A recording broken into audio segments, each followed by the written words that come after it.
Citizen Coalition for Change CCC interim leader Professor Welshman Ncube has said the party's National Council has resolved to reconstitute the party after it had swayed from its principles under Welshman Chamisa's leadership. Aiwa muri Zimbabwe ashiperi mushe toona kuti Welshman Ncube anouya achitaura pamusoro paNelson Chamisa achiti aiwa Nelson Chamisa akanga sabato CCC ainozviti ndiye munhu angari legitimate but vanhu vese vaitungamira ndo vari legitimate akabuda hatinei naye.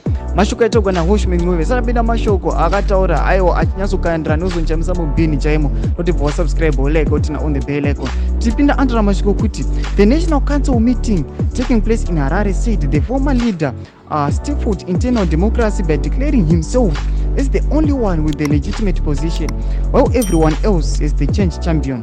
Ncube said as a council, they were aware of Sengzu Chabangu's undertakings during recalls as he was operating under strategic ambiguity. Sado mashikari panapa achitaugwa vachidismissa Nelson Chamisa vachiti aiwa Nelson Chamisa aizvidza kunge ndiye ega ari legitimate but tese aititungamira tiri legitimate akabuda mubato saka iye taungomubvisa tosara tichitungamira the party yeCCC. Mashoko aitogwa naWelshman Ncube muzara nezuro. Aiwa chivotidze mafungiro enyu munori kuti kudii aiwa nokuti vamwe vanopindura vachiti aiwa Welshman Ncube akungopareta zvake CCC yaari kutaura but injini zvayo aibvisa zvayo kudhara. Aiwa pinda mukome section medu mbotudza mafungiro enyu saano subscribe kulike channel on the bell icon.